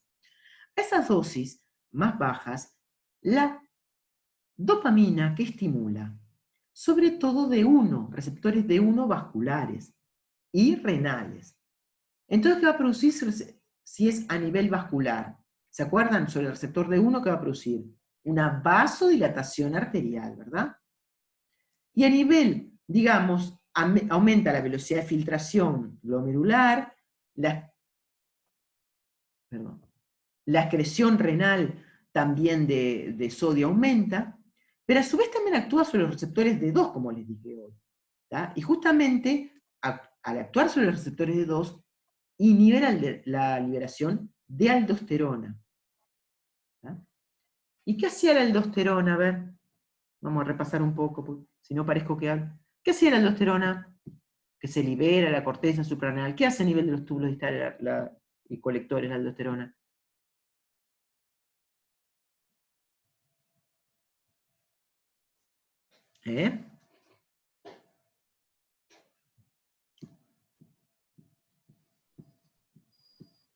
Aldosterona, un mineralocorticoide, ¿qué hace a nivel distal y colector? No, reabsorbía sodio y agua. Ahí va, perdón, que hablaste casi, como estaba todo callado, ¿viste? Me salté cuando hablaste. No, bárbaro, que reabsorbía sodio y a través del sodio iba el agua. ¿Y qué eliminaba? Potasio e hidrogeniones, ¿está? Eso después lo vamos a ver bien en diuréticos, pero, o sea, reabsorbía sodio. Y si no hay aldosterona, entonces el sodio se elimina, ¿verdad? Sí, ¿no? Sí. Bárbaro. Entonces, ¿qué pasa a esas dosis bajas? Obviamente, acá la presión arterial puede disminuir un poco, pero prácticamente no se ve afectada, y la frecuencia cardíaca tampoco, porque estoy sobre los receptores D. Entonces, ¿para qué se utilizan estas dosis bajas? Para generar diuresis en un paciente con insuficiencia cardíaca, que no responde a los diuréticos de ASA. ¿Me entienden, chines? O sea que yo con esta dosis puedo generar diuresis. Ahora, a dosis intermedias, un poquito más altas que la otra, ¿ya? La dopamina ya empieza a estimular otros receptores, aparte de los de 1 y de 2. Empieza justamente a actuar sobre los beta 1 y beta 2. ¿ya? Entonces, ¿qué pasa acá? ustedes saben como que actuar sobre los receptores beta que va a producir aumento de la contractilidad y el volumen minuto. Y actuando sobre los receptores de, porque los receptores de dopamina no los perdí, o sea, esta es una concentración más alta que va a haber de simpáticos miméticos, por lo tanto van a actuar también sobre los receptores de dopamina, que reduce las resistencias periféricas, ¿verdad? Por lo tanto, por un lado aumento el volumen minuto y por otro lado hago una disminución de la resistencia periférica. Por lo tanto, la presión arterial, que es igual a gasto cardíaco por resistencia periférica, prácticamente no se modifica. ¿Ya?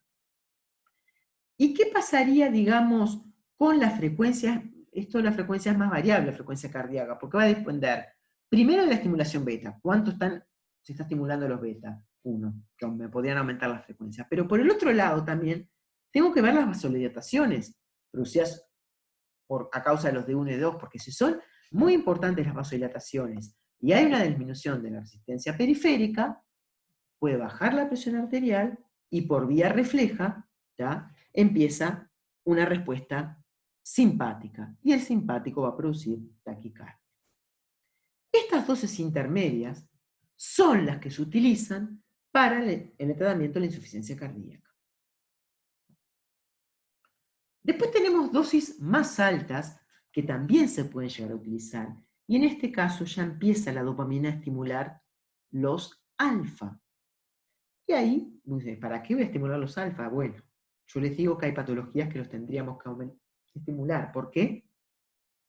Me aumentan las resistencias periféricas y la presión arterial. ¿Y esto cuándo se usa? ¿Ya? Se usa, obviamente, va a actuar también sobre los beta 1, va a haber estimulación, aumento de la fuerza y frecuencia cardíaca, ¿ya? Y van a aumentar las demandas miocárdicas de oxígeno. Pero ¿para qué esa vasoconstricción? ¿Por qué es útil para aumentar la presión arterial? Es útil en los estados de shock. En los estados de shock donde tengo que mejorar la perfusión de los órganos vitales. ¿Ya? Porque si están mal perfundidos terminamos muriendo rápido. Entonces muchas veces hay que justamente aumentar, digamos, la presión arterial. ¿Ya? Y por lo tanto, solo en ese caso, digo de la dopamina, ¿no? Sería usado, pero no para insuficiencia cardíaca. ¿Ya? O sea que la podría estar usando a dosis bajas, digamos, como diurético, y a dosis intermedias para la insuficiencia cardíaca. Bien. Con respecto a la dobutamina,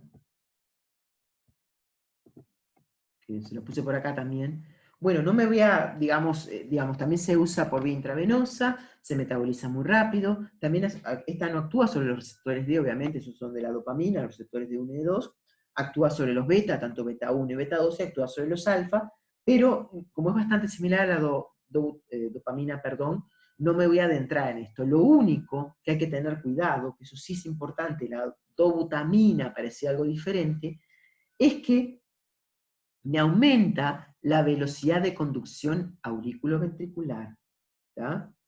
O sea, la velocidad de conducción por el nodo auriculoventricular, ¿tá?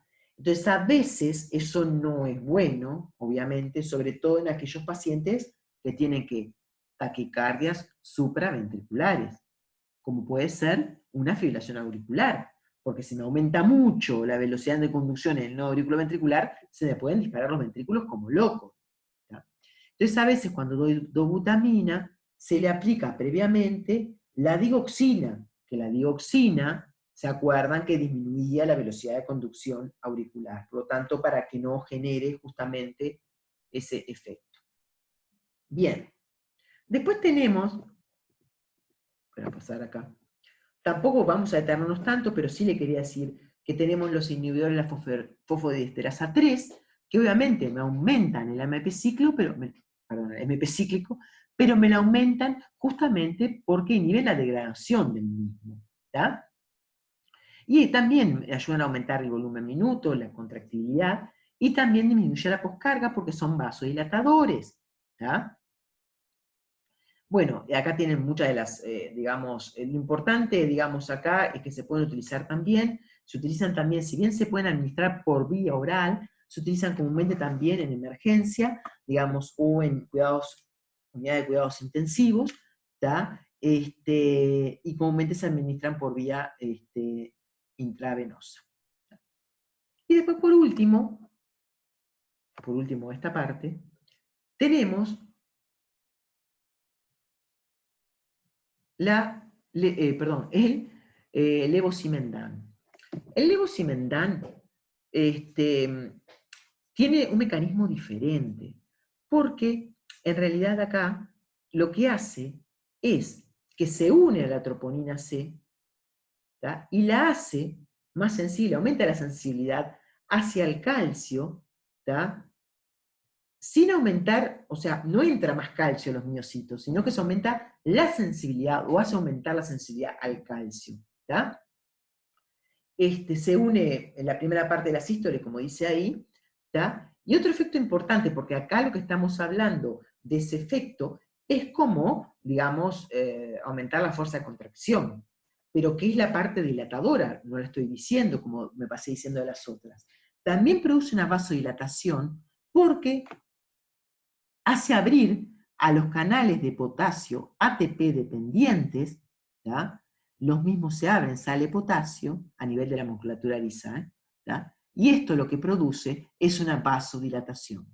Es distinto, digamos, a lo que los dije de la otra, pero, digamos, simplemente también es un inodilatador. También, digamos, se administra, obviamente, en emergencia, también para tratamientos intrahospitalarios de la insuficiencia cardíaca. Bien. Acá terminé esta parte.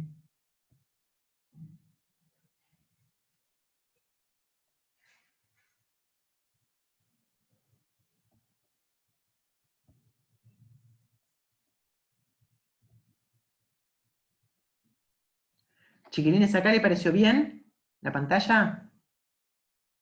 Sí. Perfecto, está. Bueno. Vamos a empezar ahora. Esperen que tome un poquito de agua. A ver, los otros fármacos que se pueden usar en insuficiencia cardíaca. ¿Ya? Vimos ya aumentar la fuerza de contracción y producir una vasodilatación, como los inodilatadores, aunque no son los más usados.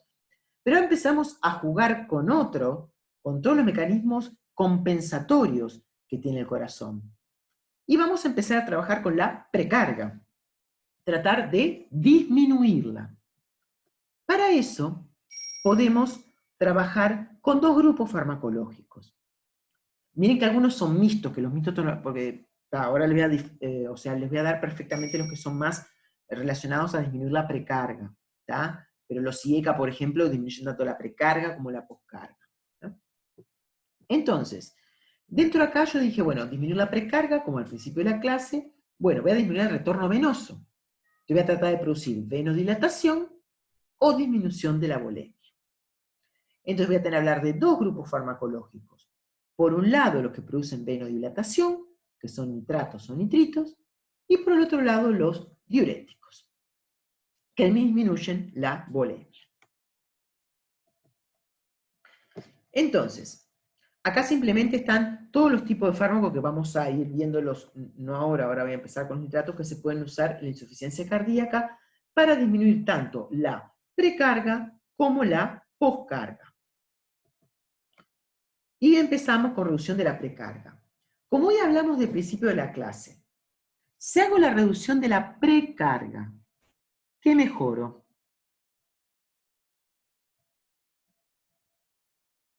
¿Mejoro el volumen minuto o no? ¿Qué lo mejoro? ¿Qué mejoro?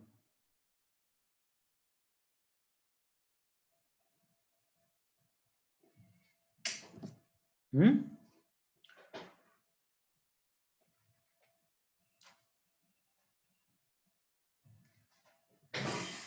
¿Me están escuchando o quedé congelada?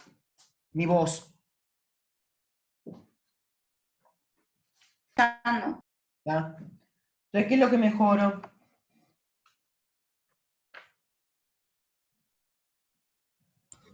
Los síntomas congestivos. Perfecto. ¿Tá? A veces le cuesta mirar en el cuaderno, pero digo, igual miren el cuaderno, ¿tá? Vayan para atrás en el cuaderno, porque así les va quedando. Los síntomas congestivos, ¿cuáles son los síntomas congestivos?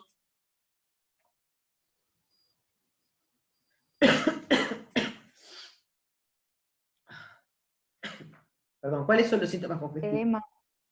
Edema, pulmón. Edema. Bien, ¿qué más? Disnea. Disnea, perfecto.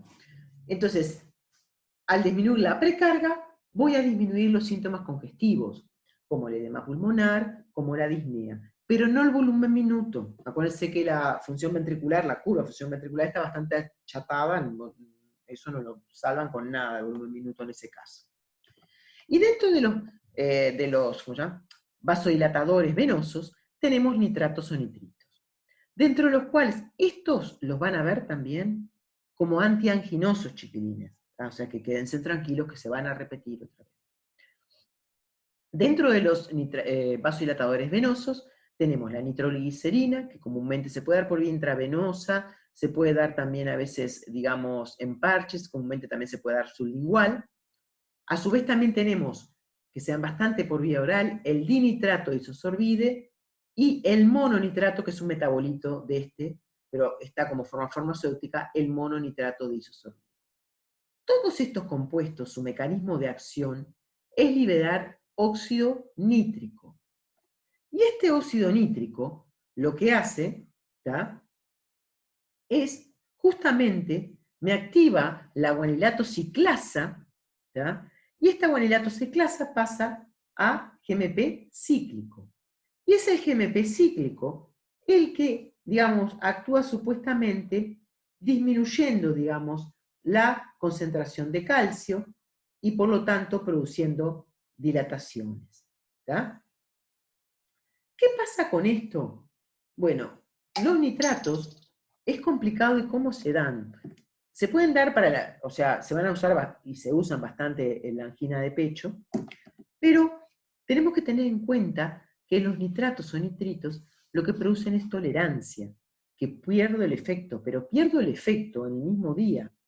Porque los nitratos tienen una semilla de eliminación corta. Los tendría que dar, por ejemplo, los nitratos por vía oral, los tendría que dar 3 veces al día.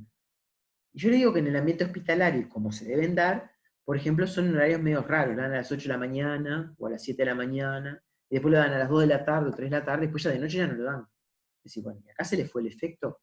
Bueno, ¿qué pasa? Si yo los dejo más tiempo generan tolerancia. ¿Por qué? Se piensa que una de las teorías es que a nivel de los tejidos hay una disminución de los tioles, del grupo tiol en los tejidos, y esa disminución de los grupos tioles es lo que produce la tolerancia. Entonces ya pierden eficacia, entonces yo tengo que dar, digamos, más dosis, ¿tá?, o esperar que se generen, mejor dicho, tengo que esperar que se generen, dejar un tiempo para que se generen estos tioles, que es lo que me va a llevar a formar, porque si no, no se forma el óxido nítrico, ¿me entienden? Entonces comúnmente se deja un momento del día que no se administran, ¿tá?, y si estamos en un parche, estos famosos parches que duran las 24 horas, se saca quizás el parche a la hora de la noche. ¿Tá? ¿Y por qué comúnmente es a la hora de la noche? Que se puede sacar otra hora la medicación, ¿no?, y haber otros planes.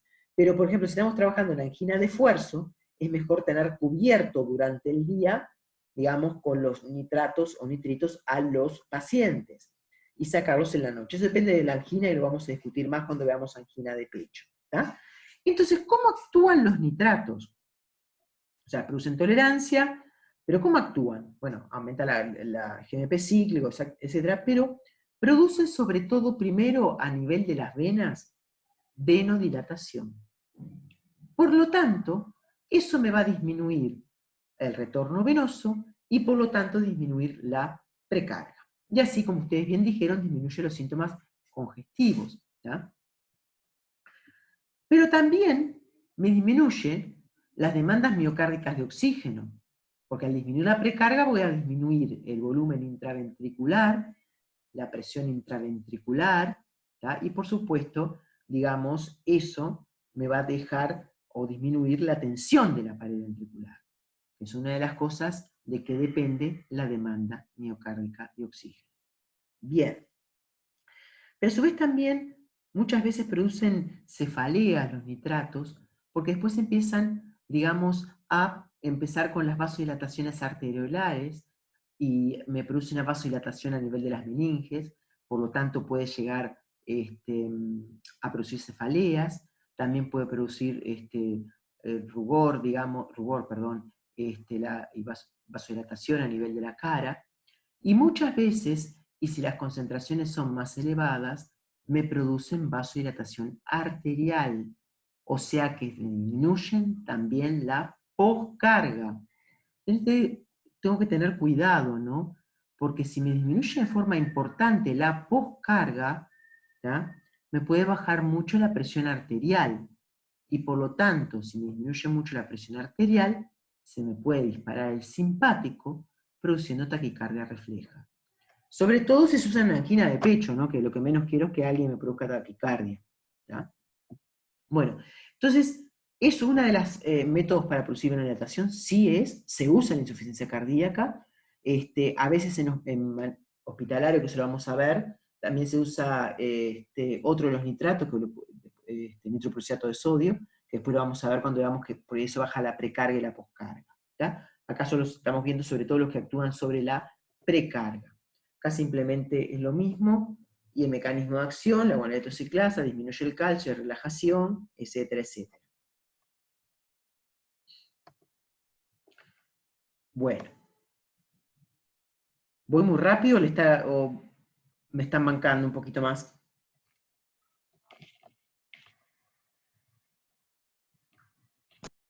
Vamos bien. ¿Bien? No, les prometo que terminamos un poco antes. Hoy sí se cansaron, pero yo no suelo dar recreitos. ¿Tá? Bien, vamos a empezar con diuréticos, y al menos les voy a dar dos diuréticos, y lo dejo a los ahorradores de potasio para la que viene. ¿Está? Bien. Entonces, diuréticos. Acá, como dijo el compañero al principio de la clase, una forma de bajar la volemia son los diuréticos. Obviamente, cuando el paciente me viene inflado como un globo, le voy a dar un diurético. ¿Tá? Y sobre todo un diurético potente. ¿Tá? ¿Para qué? Para que elimine todo el agua rápidamente. ¿Tá? Un natriurético, ¿no? Y ustedes saben, bueno, esto es simplemente, digamos, los túbulos, perdón. Y tenemos el túbulo proximal. Ustedes saben que en el túbulo, bueno, es importante también la exposición. Acá tenemos la corteza, acá está la médula. La médula es hiperosmótica, y esto es importante, tanto la interna como la externa, es importante la hipertonicidad de la médula, ¿no? Acá no lo es en la corteza. Tenemos el glomérulo, tenemos el túbulo contorneado proximal, donde se reabsorbe prácticamente el 65% de sodio. Después tenemos que ya se mete acá, esto es el asa de Henle, ya se vieron que es como un asa de una taza, se mete ya lo que es la médula, y tenemos la rama descendente del asa de Henle, que la rama descendente del asa de Henle es impermeable a los solutos, pero permeable al agua. Entonces, como esta médula es hiperosmótica, saca, le voy a traer el agua hacia adentro, digamos, o sea que es permeable al agua. Sigue, la rama ascendente del asa de Henle. Que la rama ascendente del asa de Henle tiene acá, que lo vamos a ver en nuestra transparencia, ¿no? Un simporte, sodio, potasio, cloruro, y acá es una zona importante porque es donde se me reabsorbe un 25% de los solutos. Hay reabsorción de solutos, y esto justamente, esta rama o esta reabsorción es la que mantiene la hipertonicidad de la médula, ¿tá? Pero es impermeable al agua, y por eso se le van a ver que este segmento se le llama segmento diluyente, porque es impermeable al agua. Después seguimos el túbulo distal, que está en la corteza. El túbulo distal tenemos que tiene transportadores, ¿tá?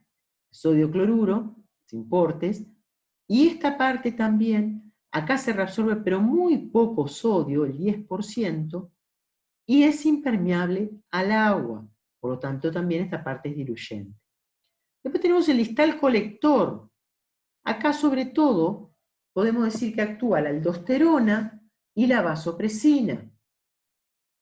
Esta parte, la permeabilidad, va a depender justamente de la hormona antidiurética.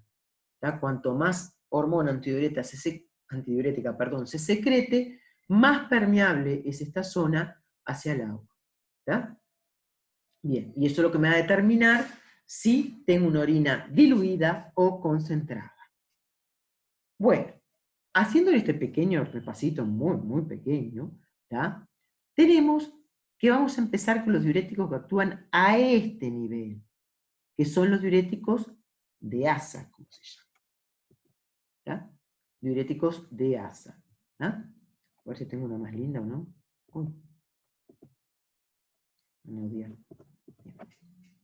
Bueno, y dentro de los diuréticos de asa, vamos a hablar de la furosemide, que actúa en la rama ascendente del asa de Henle.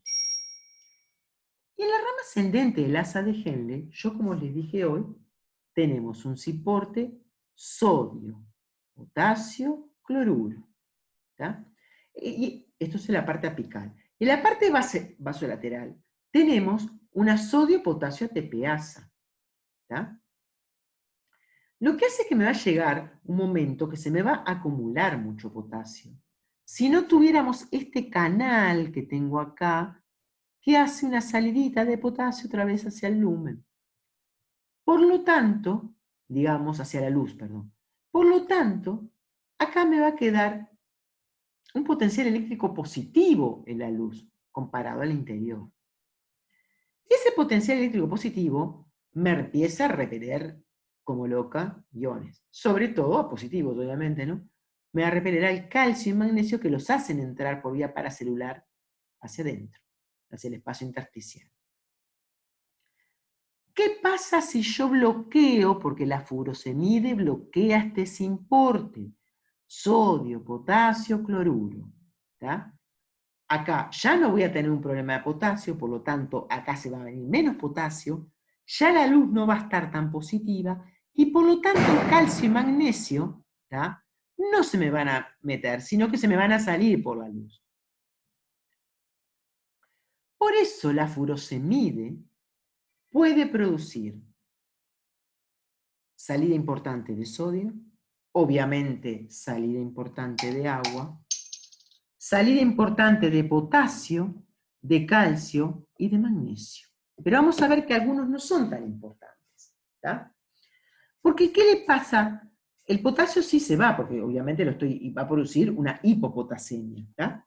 Pero ¿qué puede pasar? ¿Por qué se va? No solo porque ahí lo bloqueo, sino acá, ¿se acuerdan en el túbulo colector? Yo si no tengo impedido esta zona, acá se me reabsorbe sodio y sale potasio. Entonces, ¿tá? ¿Yo qué puedo tener acá? Que justamente el sodio que no se me absorbió acá, venga tiki tiki a absorberse a otros lugares que no los tengo impedido. Y se me puede absorber acá el sodio. Y si se me absorbe acá el sodio, sale potasio. Por lo tanto, lo que bloquea acá de potasio, más la salida de potasio acá, es que la furosemide me produce una gran hipopotasemia. También me produce una hipomagnesemia importante. ¿Tá? También me puede producir, y le voy otra vez acá, que cuando acá se reabsorbía sodio, salía potasio e hidrogeniones, que vamos a ver el mecanismo. ¿Tá? Si sale potasio e hidrogeniones, se me puede producir una alcalosis metabólica. O sea que puede producirse hipopotasemia, alcalosis metabólica, hipomagnesemia, como les dije hoy. ¿Y qué pasaría con el calcio? Bueno, si bien se puede eliminar calcio, quizás no se llegue a una hipocalcemia con la furosemide. Obviamente son natriuréticos, se eliminan sodio y agua, ¿no? ¿Sí? Grandes cantidades de agua. ¿Tá? Bueno, ¿por qué capaz que no se produce una hipocalcemia?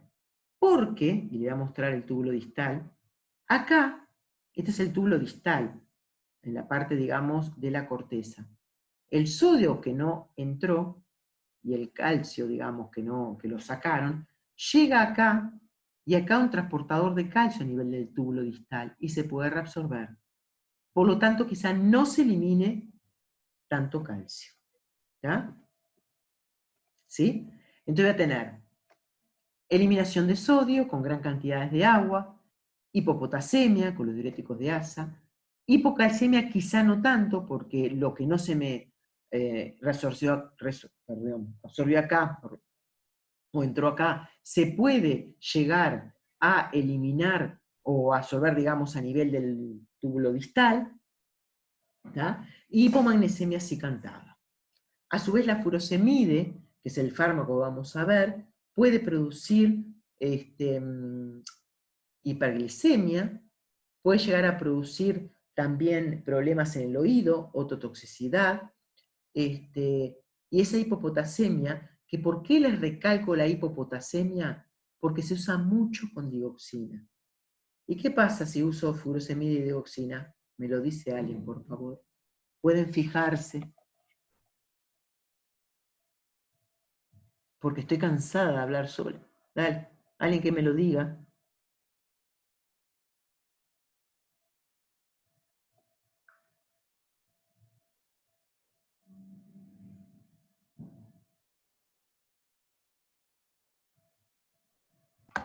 La enzima va a estar más fosforilada y entonces aumenta la afinidad por la digoxina. Perfecto. O sea que vieron que es una interacción muy importante y se da muy a menudo, muy a menudo en los pacientes. Porque, ojo, la furosemida actúa así, larga mucha agua, es un gran, digamos, un gran antidiurético, un gran, ¿cómo se llama? Diurético, potente, pero también elimina potasio en forma importante. ¿tá? Y como les dije hoy, no solo porque inhibe este simporte, sodio-potasio cloruro, sino también que llega más sodio a nivel distal, y a nivel distal colector, ahí se reabsorbe el sodio y sale potasio, o sea que el potasio termina eliminándose bastante. ¿tá? Con el magnesio también se elimina y es importante porque la hipomagnesemia puede traer trastornos neurales, o sea, neurológicos obviamente, puede traer epilepsia, hipomagnesemia, porque el magnesio está relacionado con los receptores, digamos, del glutamato. A su vez también la hipomagnesemia puede traer trastornos a nivel óseo, ¿tá? Y por lo tanto, digamos, puede traer trastornos en los diuréticos de asa. ¿tá?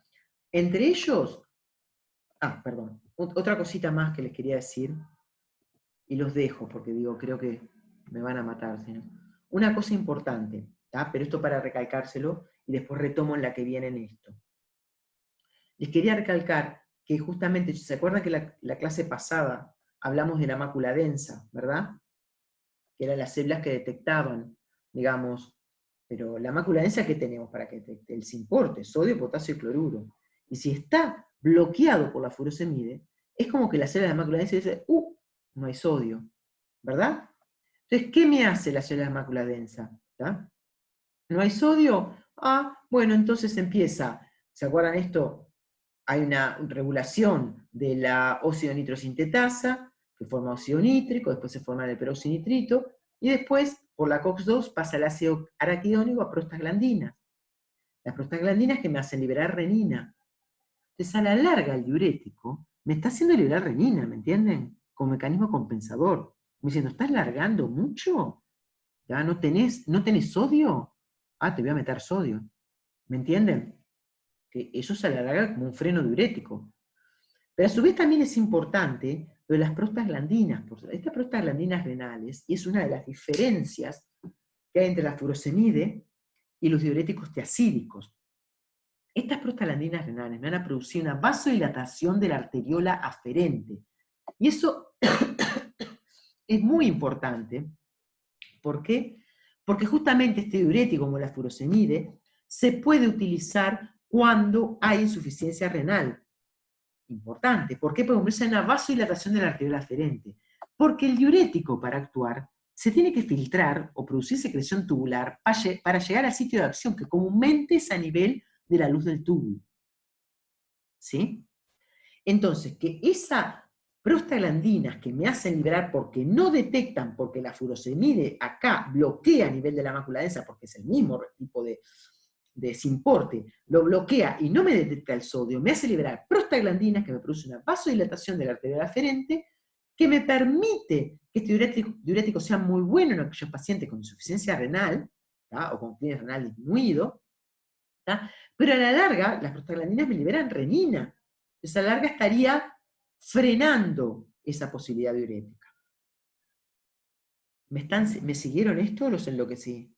Me olvidé enloquecer, a esta altura me dan teoría. Bueno. La que viene, miren que los dejo, me voy a fijar cuánto antes lo dejo, para que no protesten, ¿tá? Estoy dejando como 10 minutos antes, ¿no? La que viene, chiquilines, empezamos con esto otra vez, se los vuelvo otra vez porque a esta altura creo que, y todavía por Zoom no los puedo ni despertar, ¿tá? Empezamos otra vez con diurético y seguimos con los demás fármacos para la insuficiencia cardíaca, ¿tá? Che, le estoy avisando que terminó la clase, ¿o se durmieron?